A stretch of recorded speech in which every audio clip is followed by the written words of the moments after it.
दिसंबर 1971 बंगाल की खाड़ी का शांत पानी अचानक शतरंज की बिसात बन चुका था और इस बार दांव पर सिर्फ एक युद्ध नहीं बल्कि पूरी दुनिया की ताकतों की टक्कर थी। भारत और पाकिस्तान के बीच जंग अपने चरम पर थी। पूर्वी मोर्चे पर भारतीय सेना तेजी से आगे बढ़ रही थी। ढाका गिरने ही वाला था। तभी खबर आई, अमेरिका का 7वां बेड़ा जिसका नेतृत्व कर रहा था परमाणु शक्ति से लैस एयरक्राफ्ट कैरियर यूएसएस एंटरप्राइज हिंद महासागर की ओर बढ़ रहा है। यह सिर्फ एक युद्धपूत नहीं था, यह शीत युद्ध की चेतावनी थी। नई दिल्ली में हलचल मच गई। सवाल था, क्या अमेरिका पाकिस्तान के समर्थन में सीधे हस्तक्षेप करेगा? क्या भारत को पीछे हटना पड़ेगा या फिर यह ताकत दिखाने की चाल थी?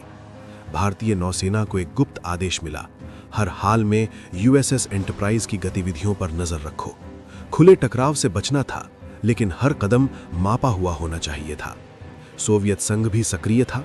उसकी पनडुब्बियां समुद्र में घूम रही थीं। समुद्र की लहरों के नीचे महाशक्तियों की छाया चल रही थी। दिल्ली में रणनीतिक बैठकें लगातार चल रही थीं।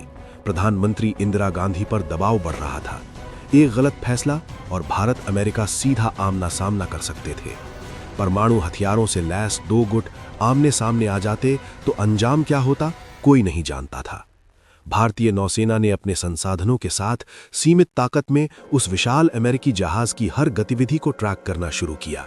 रेडियो सिग्नल, समुद्री मूवमेंट, उपग्रह इनपुट, हर जानकारी एक पहेली थी। खुले समुद्र में खामोशी थी, लेकिन उस खामोशी के भीतर युद्ध का शोर छिपा था। दुनिया सांस रोके देख रही थी। क्या अमेरिका सीधे हस्तक्षेप करेगा?